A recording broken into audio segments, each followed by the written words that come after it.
Maroc, la marche verte. Verte parce que le vert est la couleur de l'étoile sur le drapeau rouge marocain. C'était la couleur préférée du prophète Mahomet. Et parce que cette marche est aussi une marche sainte. Du moins, c'est ce qu'on leur a dit aux Marocains quand on leur a demandé d'aller récupérer les arpents de sable colonisés par l'Espagne, le Sahara occidental, au cours d'une marche sans précédent dans l'histoire moderne.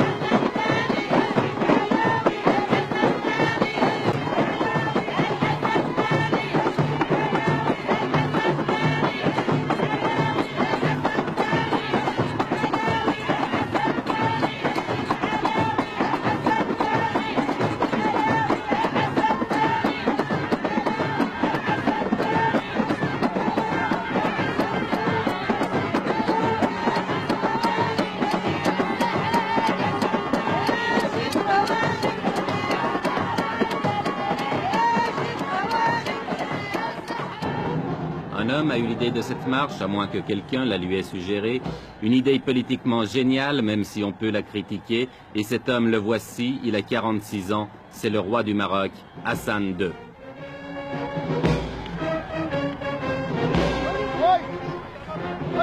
Avec la marche verte, Hassan II espère gagner sur tous les plans, faire oublier les problèmes intérieurs, se réconcilier avec son opposition, même de gauche, et surtout ressouder le peuple marocain dans un immense élan de nationalisme. On dit qu'il joue sa couronne dans cette opération et c'est vrai qu'elle n'est pas sans risque. La tension dans cette région du Maghreb est montée dangereusement et justement, le secrétaire général des Nations Unies, M. Kurt Waldheim, était venu ce jour-là pour en discuter avec le roi.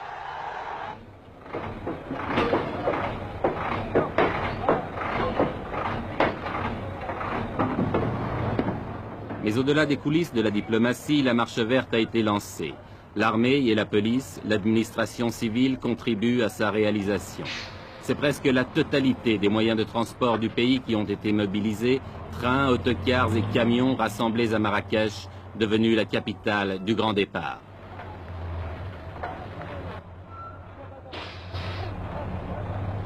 Pourtant, on ne peut s'empêcher de penser que c'est aussi la marche des gueux. La marche des paysans pauvres et illettrés, des chômeurs, des petites gens, de toute cette masse humaine qui obéit docilement à tous les mots d'ordre qui viennent d'en haut.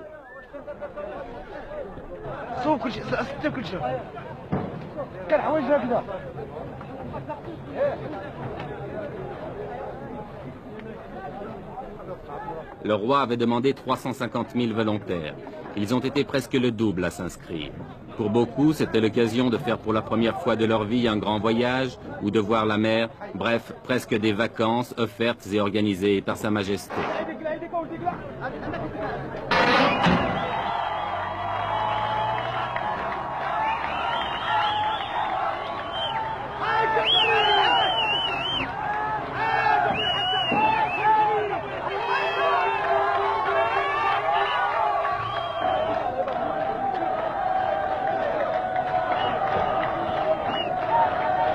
À Marrakech, depuis 15 jours, chaque départ de convoi donne lieu à des scènes de ce genre, et il en part plusieurs chaque jour.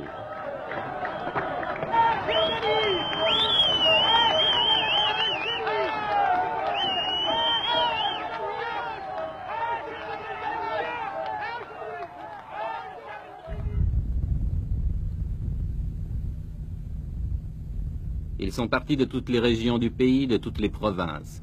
Ceux qui venaient du nord ont parcouru plus de 2000 kilomètres, entassés par paquets de 50 sur chaque camion.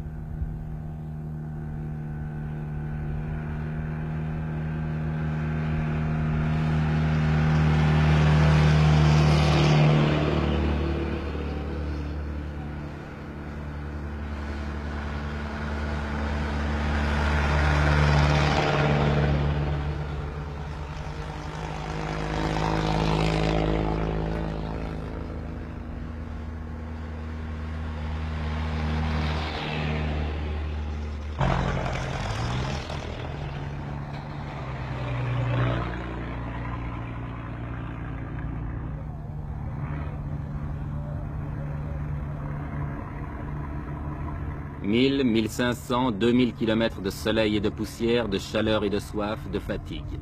Mais tout a été prévu, sans doute depuis plusieurs mois, malgré le caractère spontané que le Maroc a voulu donner à cette manifestation.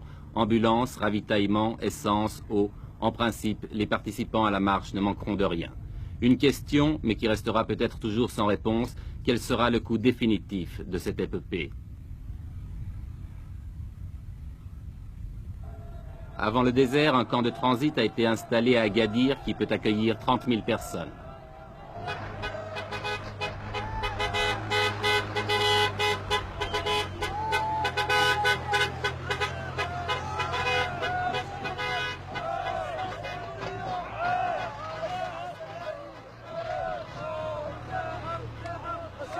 Vous venez d'où?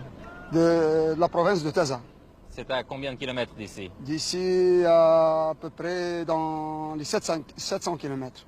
700 à 800. Il y a combien de personnes qui sont venues de cette province? 10 000 personnes. 10 000. 10 000 personnes. Et maintenant, vous allez partir où? On va y aller, Inch'Allah, au Sahara. Au Sahara? Au Sahara. Jusqu'à Terfaya? On dépasse, Inch'Allah, le Terfaya. Vous allez passer la frontière aussi? Après le discours de Sa Majesté, on va, Inch'Allah, jusqu'à la capitale, l'Ayoun. Vous allez traverser à l'Ayoun? Oui. Sahara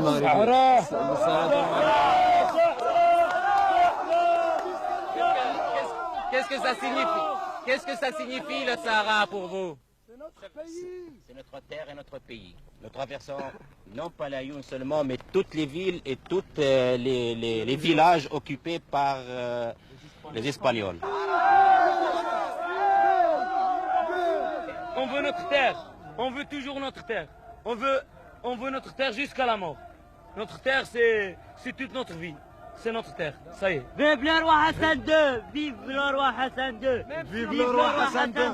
Vive le roi Hassan II! Vive le roi! Vive le roi Hassan II! Vive le roi Hassan II!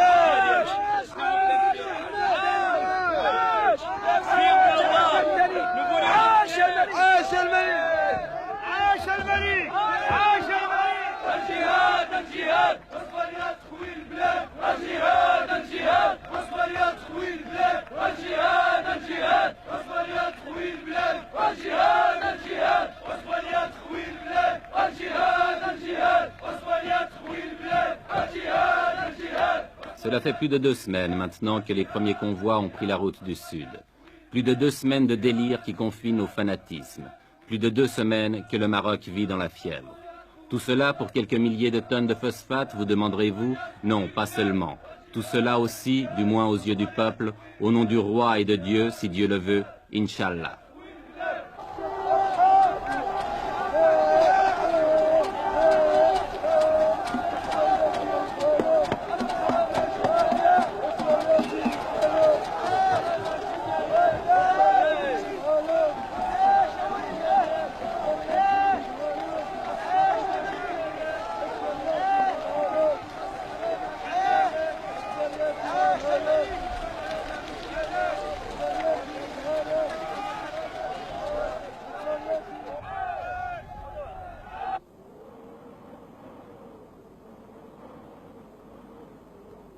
« 350 000 personnes lancées dans le désert, affrontant les vents de sable, reconnaissons que cela ne s'était jamais vu.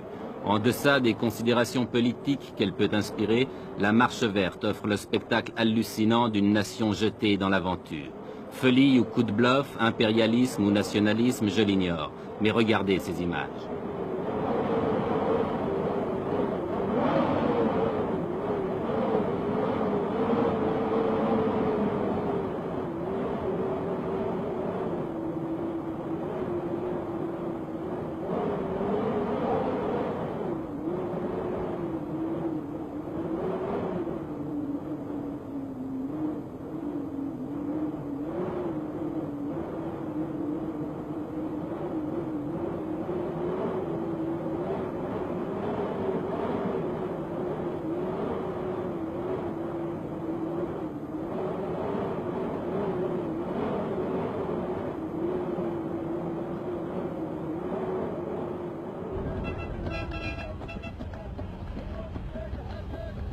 350 000 personnes dans le désert, cela signifie 10 000. Oui, vous avez bien compris, 10 000 camions. En une journée, ce sont 5 convois comme celui-ci que nous avons rencontré sur la route. Par mesure de sécurité et pour éviter un trop grand désordre, tous les arrêts s'effectuent en dehors des localités.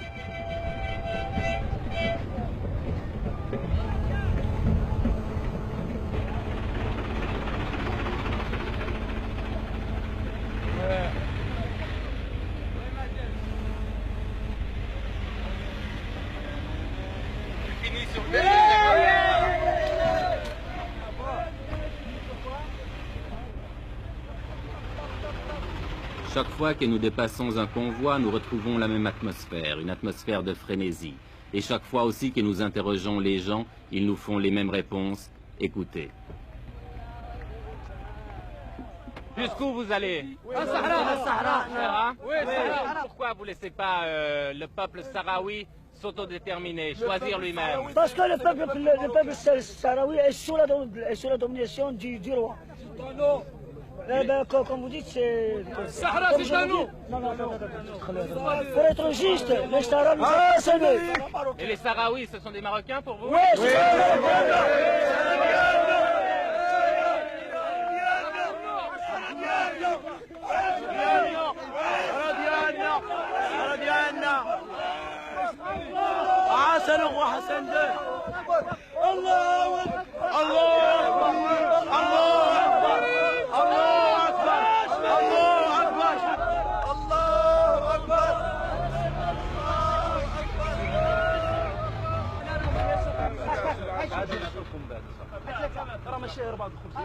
Tout le long du voyage, les vivres sont assurés. On distribue les miches de pain à la lancée, mais en proportion calculée, un pain pour 4 hommes.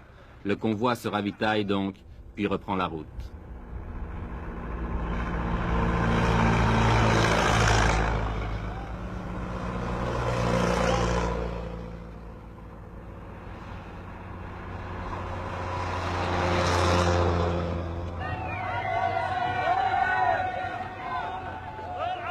Oui, tout le Maroc vit à l'heure de la marche verte. Oui, c'est devenu une épopée nationale. Chaque traversée de ville en témoigne.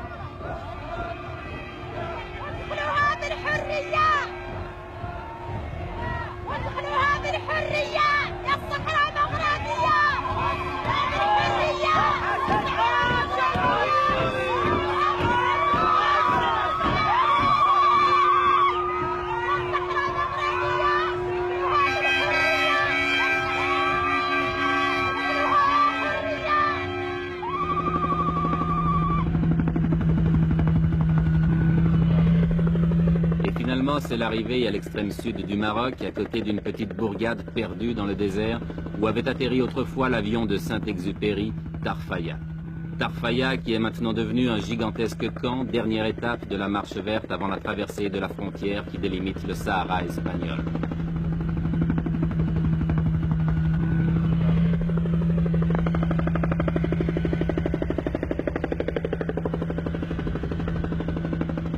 Dans ces alignements de tentes et de camions, on s'est installé province par province. Et l'ambiance de ce campement le fait ressembler à un Woodstock du désert.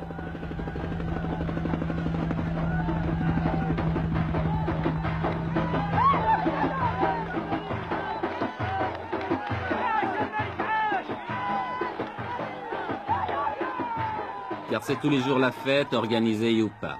Ici, c'est la fête parce que le Khaïd, le maire de Tarfaya, est venu rendre visite à ses innombrables voisins.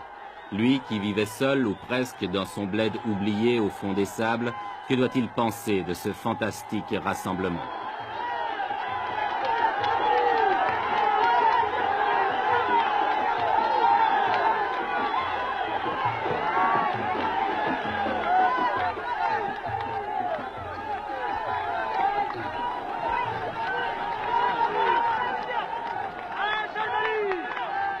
Avec une prodigieuse capacité d'adaptation, la foule s'est installée rapidement. On a nettoyé le sol des cailloux pour en faire des clôtures, on a dressé des tentes de fortune, et il ne reste plus qu'à tuer le temps en attendant l'ordre du roi pour se remettre en marche vers les terres spoliées.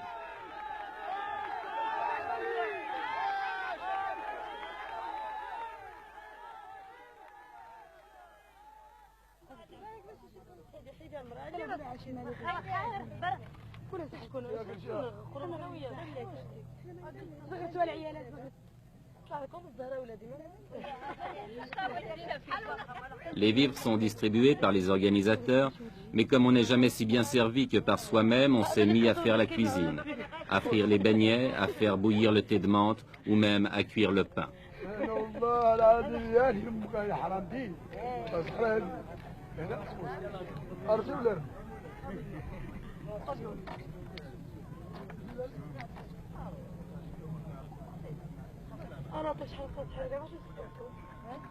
Ici et là, les 1001 petites occupations de la vie quotidienne.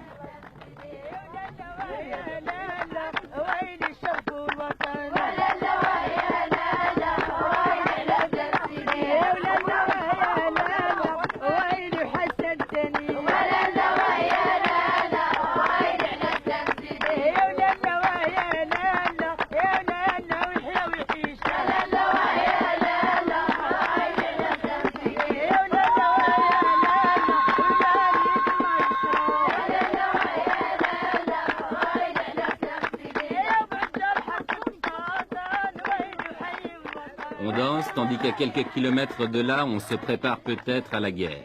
L'Espagne, depuis le week-end dernier, a tout à coup durci sa position et ne semble plus du tout disposée à laisser pénétrer la marche verte sur son territoire. Que va-t-il se passer? Mais qui se pose ici ce genre de questions?